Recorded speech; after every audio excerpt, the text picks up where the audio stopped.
आसीद गिरिवरो राजस त्रिकोटिति विस्तृतः क्षीरोदेनावृता श्रीमान् योजनायुतमुक्षतः। श्री सुखदेव जी महाराज वर्णन करते हैं परीक्षित, एक त्रिकूट नामक पर्वत है और वहां एक हाथी रहता है। ये महाबलशाली हाथी था। इसकी तमाम पत्नियां हैं और तमाम इसके बच्चे हैं। गर्मियों के समय सरोवर में ये हाथी स्नान करने गया, पूरे परिवार को साथ लेकर। इस कथा को ध्यान से सुनना आप लोग। ये कथा साधारण कथा नहीं है, ये कथा हम आप सभी की कथा है। सरोवर में स्नान करते करते, जल क्रीड़ा करते करते इसने सरोवर का जल गंदा कर दिया, नीचे से मिट्टी उठ गई। तो इसी सरोवर में एक ग्राह रहता है। इस ग्राह ने आज गजराज का पैर पकड़ लिया। तो गजराज ने सोचा ये छोटा सा जलचर जीव है, अभी दूसरा पैर रखूंगा तो मसल जाएगा। एक बार प्रेम से बोल दे और थोड़े भाव से। गजराज स्नान करता रहा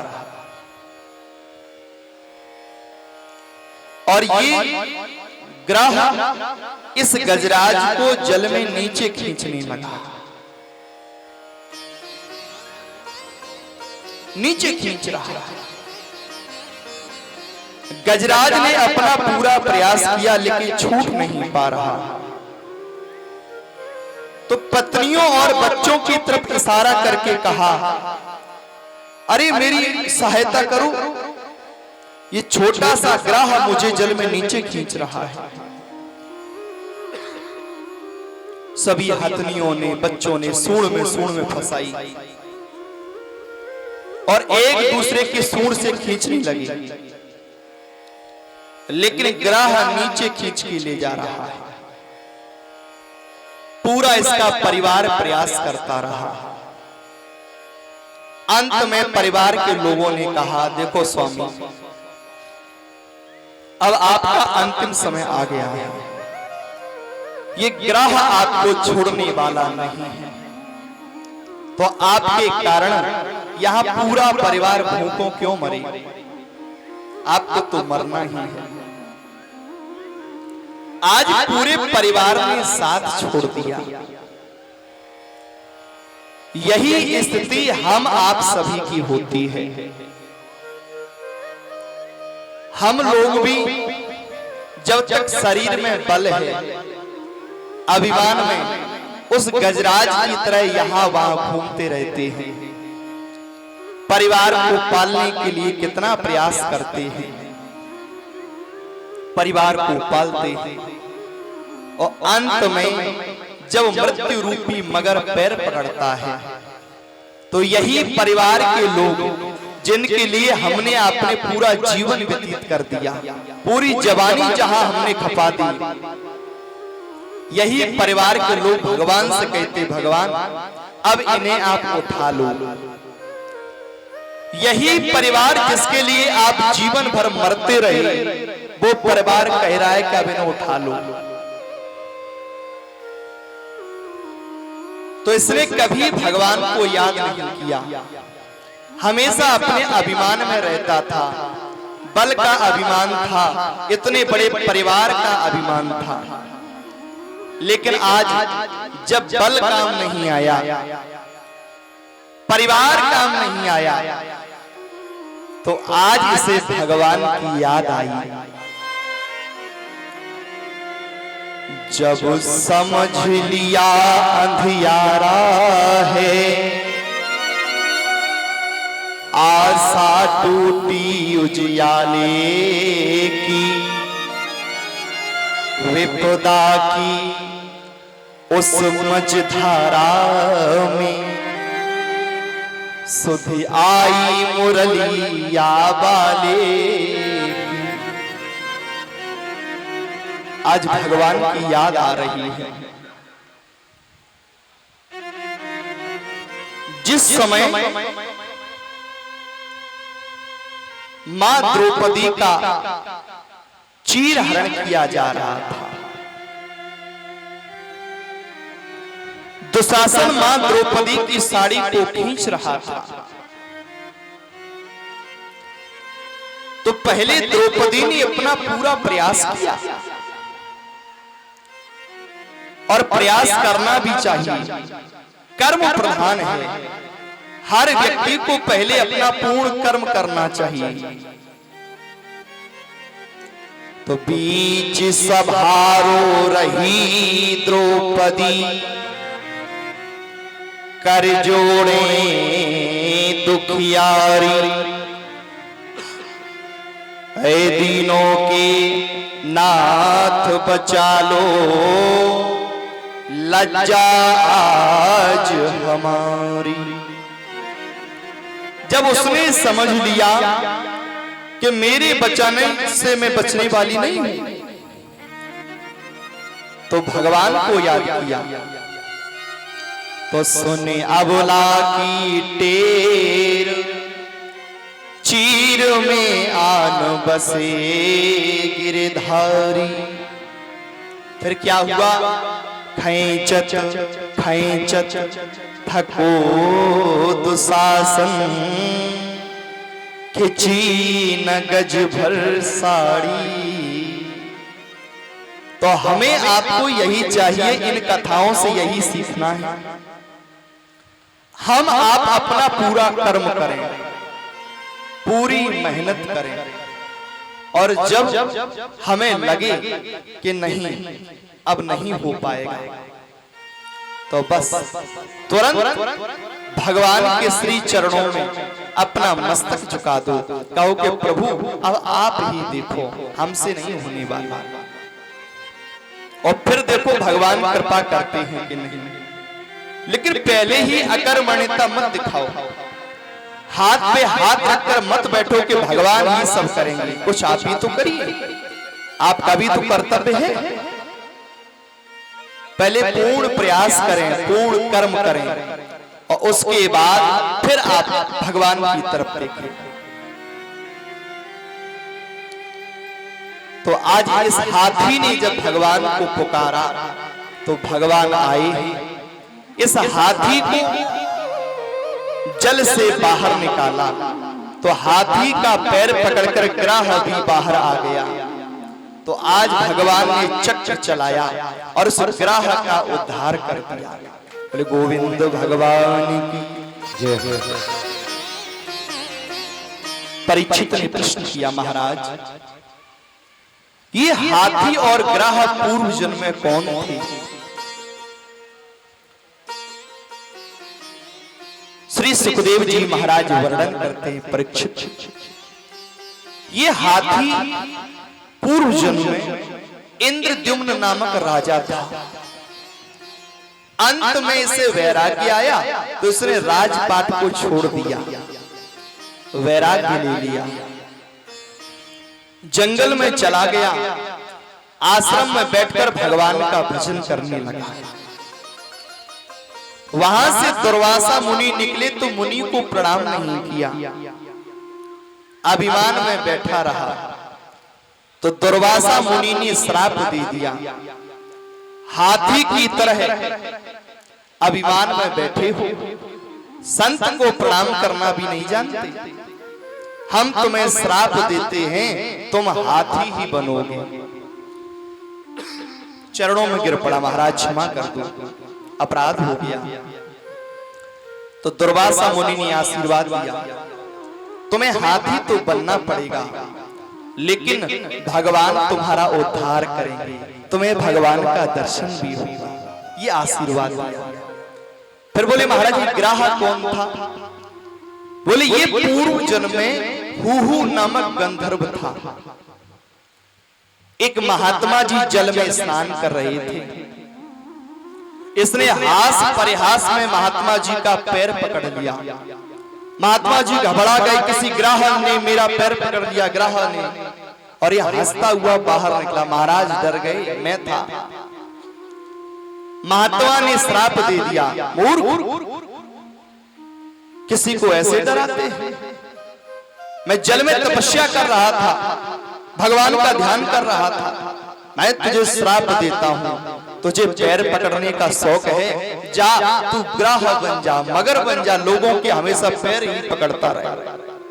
चरणों में गिर पड़ा, क्षमा मांगने लगा, महाराज गलती हो गई, क्षमा कर। तो आशीर्वाद भी दिया, भगवान के द्वारा तेरा उद्धार हो। बोले गोविंद भगवान की जय। प्रेम से बोलेंगे राधे राधे। अब सूर्यवंश की कथा में प्रवेश करना है, राम जी की कथा में। क्यों राम जी की कथा होगी तभी तो कन्हैया जी आएंगे। पहले सूर्यवंश फिर चंद्रवंश, लेकिन समय का अभाव है तो थोड़ा सा स्पर्श करेंगे सूर्यवंश को, राम जी की कथा को थोड़ा सा, और सीधे आपको कन्हैया जी की कथा से जोड़ेंगे। एक बार प्रेम से बोले सियावर रामचंद्र की। श्री सुखदेव जी महाराज वर्णन करते, परीक्षित सूर्य वंश में तो एक से एक बड़े प्रतापी राजा हुए, लेकिन एक राजा ऐसे हुए जिनकी कोई संतान नहीं थी। क्या नाम था? बोले राजा दशरथ। उनके कोई संतान नहीं हुई, उनका चौथापन आ गया, तो उनके हृदय में बड़ी ग्लानि हुई। एक बारी भूपति मन माही, एक बारी भूपति मन माही, भाई लानी मोरे सुत नाही, भाई लानी मोरे सुत नाही। हृदय में बड़ी ग्लानि है, मेरा चौथापन आ गया, लेकिन मेरे कोई संतान नहीं है, क्या करें? हर समस्या का समाधान गुरु के चरणों में मिलता है। गुरुदेव वशिष्ठ की ले चल दिए। गुरु गृह गया तुरंत नहीं पाला, गुरु गृह गया तुरंत नहीं पाला, शरण लागी कर विनय विशाला, चरण लागी कर विनय विशाला, निज दुख सुख सब गुरु ही सुनाय हो, निज दुख सुख सब गुरु ही सुनावे, कहे वशिष्ठी बहु विधि समुझाय हो, कहे वशिष्ठी बहु विधि समझाओ। गुरुदेव वशिष्ठ समझा रहे हैं, राजन चिंता मत करो। क्यों?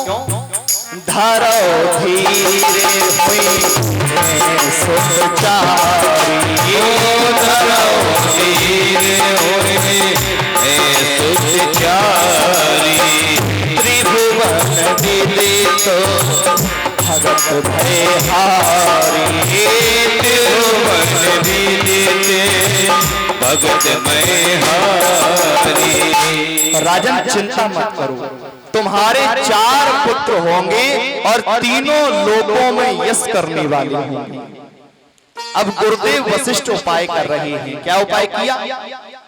श्रृंगेरी से वशिष्ठ बोलावा, श्रृंगेरी से वशिष्ठ बोलावा, गोत्र काम शुभ यज्ञ करावा, गोत्र काम शुभ यज्ञ करावा। श्रृंगेरी ऋषि को बुलवाया गुरुदेव ने और पुत्रेष्टि यज्ञ करवाया। देखो, जिस किसी के संतान नहीं होती वह व्यक्ति धर्म मार्गों से शास्त्र के अनुसार संतान प्राप्त करता है। पुत्रेष्टि यज्ञ का विधान है, हरिवंश पुराण पाठ का विधान है, भक्ति पूर्वक भगवान शिव की आराधना का विधान है। इस प्रकार के विधान करके बिना संतान का व्यक्ति भी संतान प्राप्त कर लेता है। तो पुत्रेष्टि यज्ञ करवाया और उस यज्ञ में अग्निदेव हाथ में हव लेकर खीर का कटोरा लेकर उत्पन्न हुए। तो उस खीर के भाग कर दिए गए। राजा के 3 रानी हैं, लेकिन आधा भाग कौशल्या को दिया। अर्ध भागे कौशल्या ही दीना,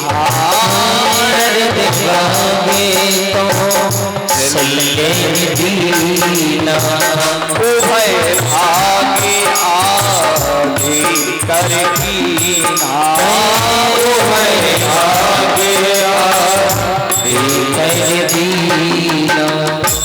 आधा भाग मां कौशल्या का और आधे में से 2 भाग किए। एक भाग मां सुमित्रा को और एक भाग मां कैकेयी को दिया गया। तो हव के प्रभाव से, पुत्रेष्टि यज्ञ के प्रभाव से एही विधि कर भो सहित सब नारी, सब नारी भाई हृदय हर सित महतारी, भाई सुत महतारी। उस हवि के प्रभाव से सभी रानी गर्भवती हो गईं और सुंदर शुभ समय आया तो भगवान अंशों सहित राजा दशरथ जी के यहां आए।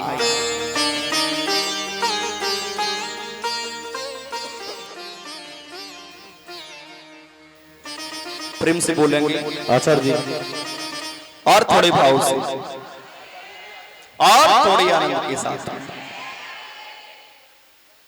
भगवान की स्थिति में आई राम जी अंशों सहित।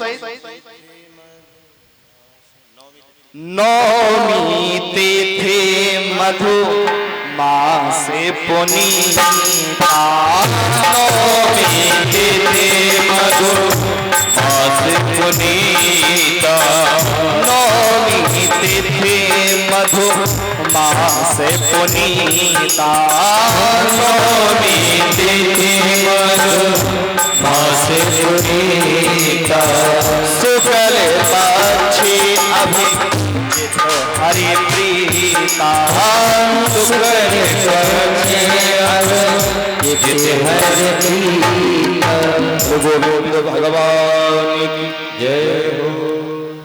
आइए, मैं दुर्गा शिव मंडल के सभी सदस्यों को आह्वान करता हूं कि वो आए और श्री रामचंद्र जी के जन्मोत्सव के समय सुंदर सी आरती उतारकर उनका गुणगान करेंगे और उत्सव मनाएंगे। कोई उठेगा नहीं, कोई खड़ा नहीं होगा, बैठे रहे आप लोग सिर्फ ताली सेवा करते हुए। पंखे बंद करा दो, पंखे बंद करा।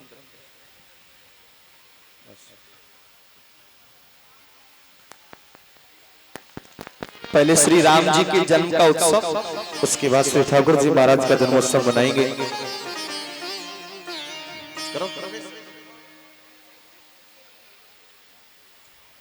ओम चंद्रमा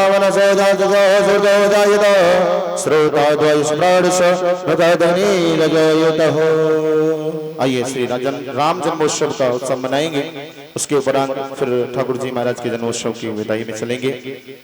सभी लोग बैठे रहें, कोई खड़ा नहीं होगा। आइए। भई प्रगट कृपाला दीन दयाला कौन कौशल्या हितकारी हे भरत कृपाला कौशल्या हितकारी हे सिद्ध महतारी मुनि मणिहारी अधिभूत रूप विचारे हर सिद्ध महतारी मुनि मणिहारी अधिभूत रूप विचारे लोचनी अभिरामा तनु घनश्यामा निज आयो दे भोजी चारी माला नयन विशाला शोभा से जोड़ी करी जोरी अस्तुति तोड़ी विधि परणे माया दुनिया गीते हमारा वेद पुराण करुणा सुख सागर सब पुण्यार जिग गावे सुख से शोभा नारी जनि अनुरागी भयउ प्रगट श्री ब्रह्मांडिनी काया निर्मित माया रोम रोम प्रतिवेद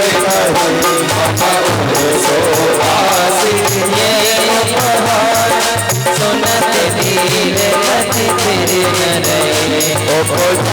जब ज्ञाना प्रभु से गाना चरित बहुत विद कही कथा सुहाई मातु बुलाई यही प्रकार सुत प्रेम माता मुनि बोली सोमत डोली सजो तात यह रूपा सुशीला अति प्रिय शीला यह सुख परम अनुपा सुनि मचन सुनाना रोदन ठाना कोई बालक सुर रूपा यह चरित गावै हरि पद पावै तेरा करई भव भूपा भई प्रगट कृपाला दीन दयाला और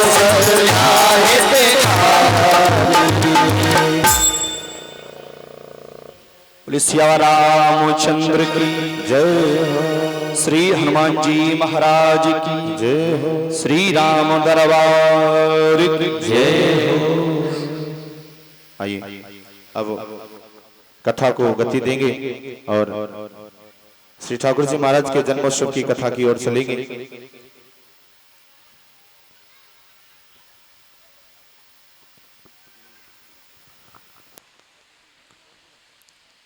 समय का अभाव है, बस रामचरितमानस का सार आपको बताकर सीधे चंद्रवंश की कथा से जोड़ेंगे। पूरी रामचरितमानस का सार क्या है? ये रामचरितमानस पढ़ते हो तो तुम्हें राम बनना होगा।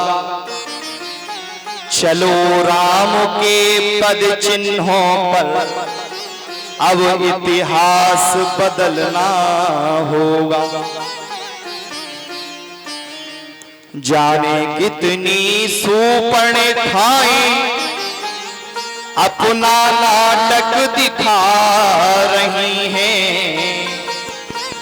और जाने कितनी अभी ताड़िका ऋषि मुनियों को सता रही है। ये कहीं तुम्हें पथ भ्रष्ट न कर दे, इनसे तुम्हें संभलना होगा।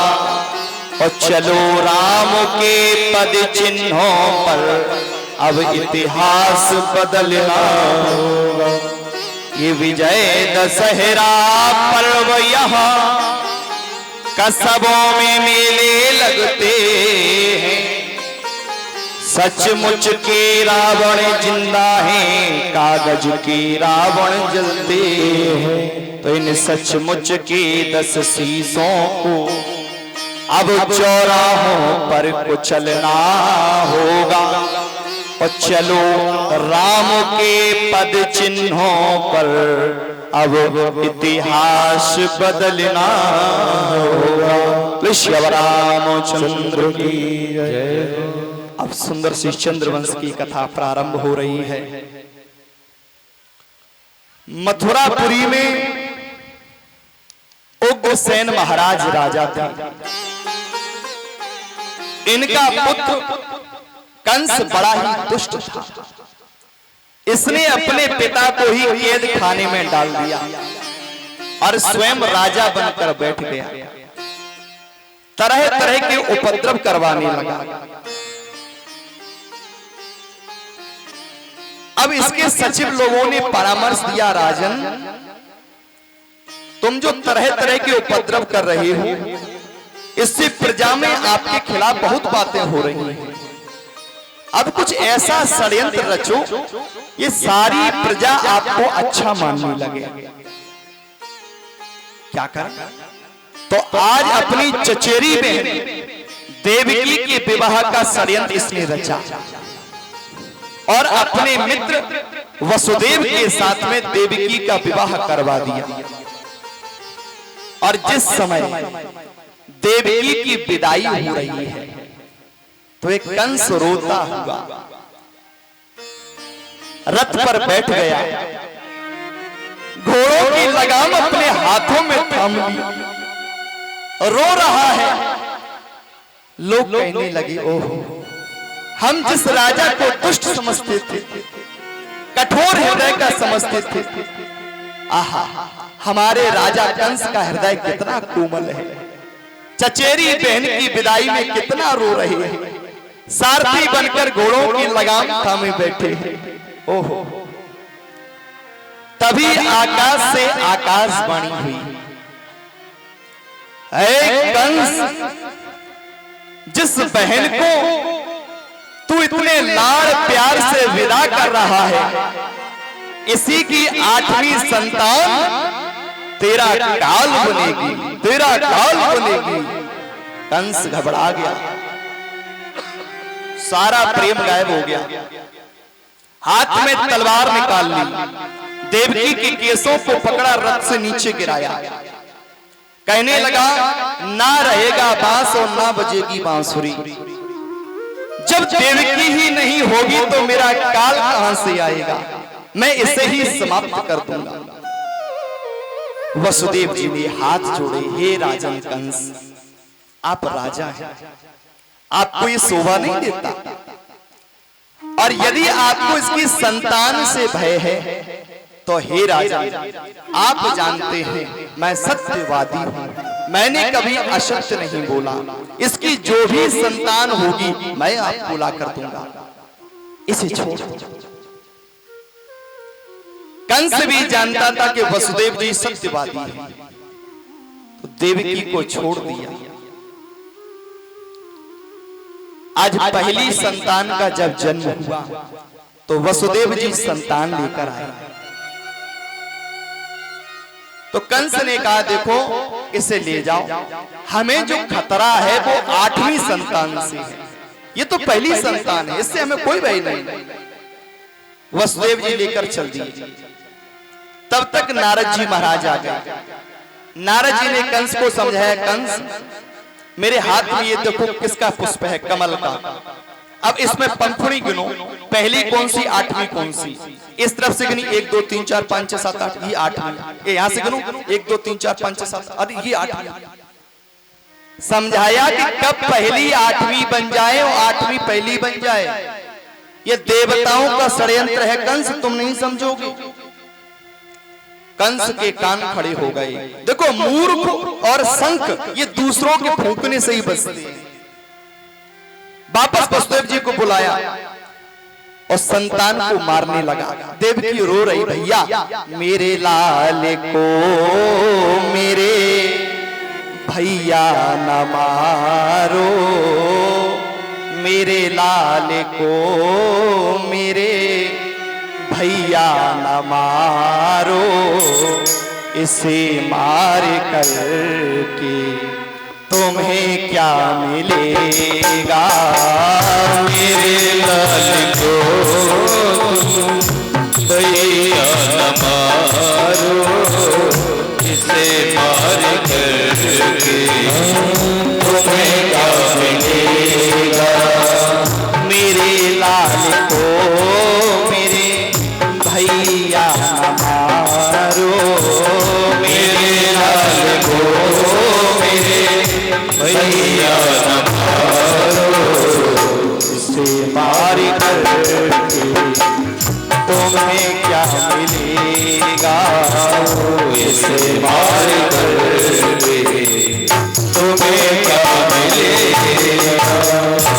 हत्यारे कंस ने एक एक करके 6 संतानों को मार दिया। सप्तम गर्भ में शेष भगवान आए। तो आज भगवान ने योग माया से कहा, योग माई तुम इस सप्तम गर्भ को मां रोहिणी के गर्भ में पहुंचा दो, तो कंस को भ्रांति हो जाएगी कि देवकी का सप्तम गर्भ गिर गया। योग माया ने कहा प्रभु हमें क्या मिलेगा। भगवान ने कहा पूरी बात तो सुन लो। देवकी के 8वें गर्भ में मैं आ रहा हूं स्वयं, और तुम यशोदा की पुत्री बनकर आना।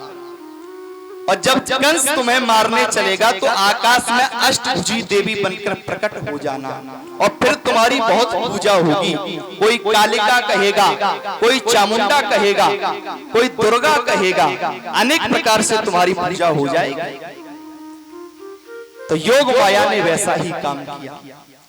सप्तम गर्भ को मां रोहिणी के गर्भ में पहुंचा दिया। तो आज कंस को भ्रांति हो गई कि देवकी का सप्तम गर्भ गिर गया, और आज 8वें गर्भ में स्वयं भगवान नारायण आए हैं।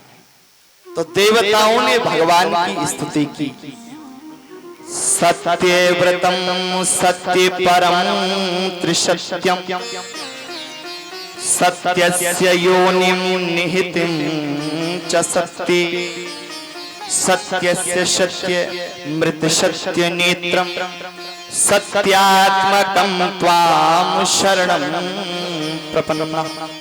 सत्य सत्य कहकर भगवान की स्तुति की। भगवान ने पूरी बात वसुदेव जी और देवकी जी को बताई, सूक्ष्म रूप बनाया। तो आज भगवान किस तिथि में आए। अष्टमी तिथि, रात्रि के ठीक 12 बजे हथकड़ी बेड़ियां अपने आप खुल गईं, पहरेदार सो गए, जेल खाने के दरवाजे खुल गए। और आज वसुदेव जी ने लाला को सिर पे रखा और लेकर जा रहे, कहा गोकुल में नंद भवन की ओर। वही सुंदर सा दृश्य, सुंदर सी भगवान की झांकी आप लोगों के मध्य में आएगी। बड़े प्रेम से भगवान का सभी लोग स्वागत करें। बोले वो कृष्ण भगवान की। आइए, सुंदर सी ठाकुर जी महाराज की झांकी आ रही है, तो स्वागत के लिए सभी लोग थोड़ा सा रास्ता दे दें। स्वागतम ताली से देखो, आज सौभाग्य से जन्माष्टमी भी है। आज रात्रि में भी उत्सव होगा, बहुत सुंदर। स्वागतम कृष्णा शरणागतम कृष्णा, स्वागतम कृष्णा शरणागतम कृष्णा, स्वागतम कृष्णा शरणागतम कृष्णा, स्वागतम कृष्णा शरणागतम कृष्णा, सुस्वागतम सुस्वागतम सुस्वागतम सुस्वागतम सुस्वागतम सुस्वागतम स्वागतम स्वागतम शुभ स्वागतम शुभ स्वागतम शुभ स्वागतम स्वागतम शुभ स्वागतम स्वागतम शुभ स्वागतम स्वागतम कृष्ण शरणागतम स्वागतम कृष्ण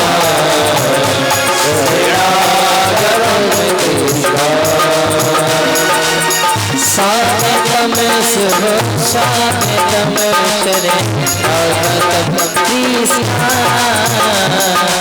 स्वागतम कृष्ण शरणागतम कृष्ण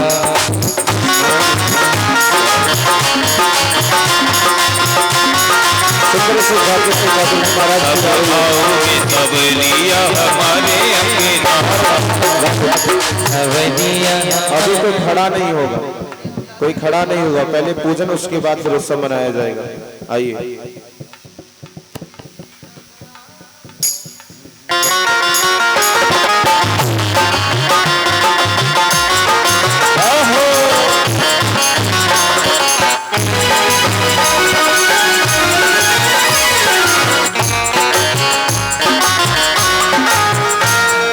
कब आओगे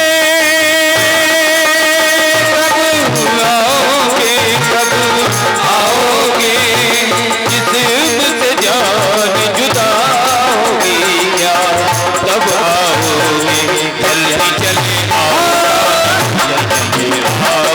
जल्दी चले आओ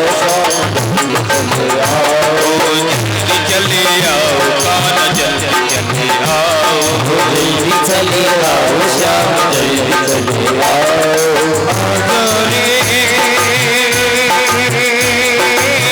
मन हर पल घबराए देर न हो जाए कहीं देर न हो जाए देर न हो जाए कहीं देर न हो जाए देर न हो जाए कहीं देर न हो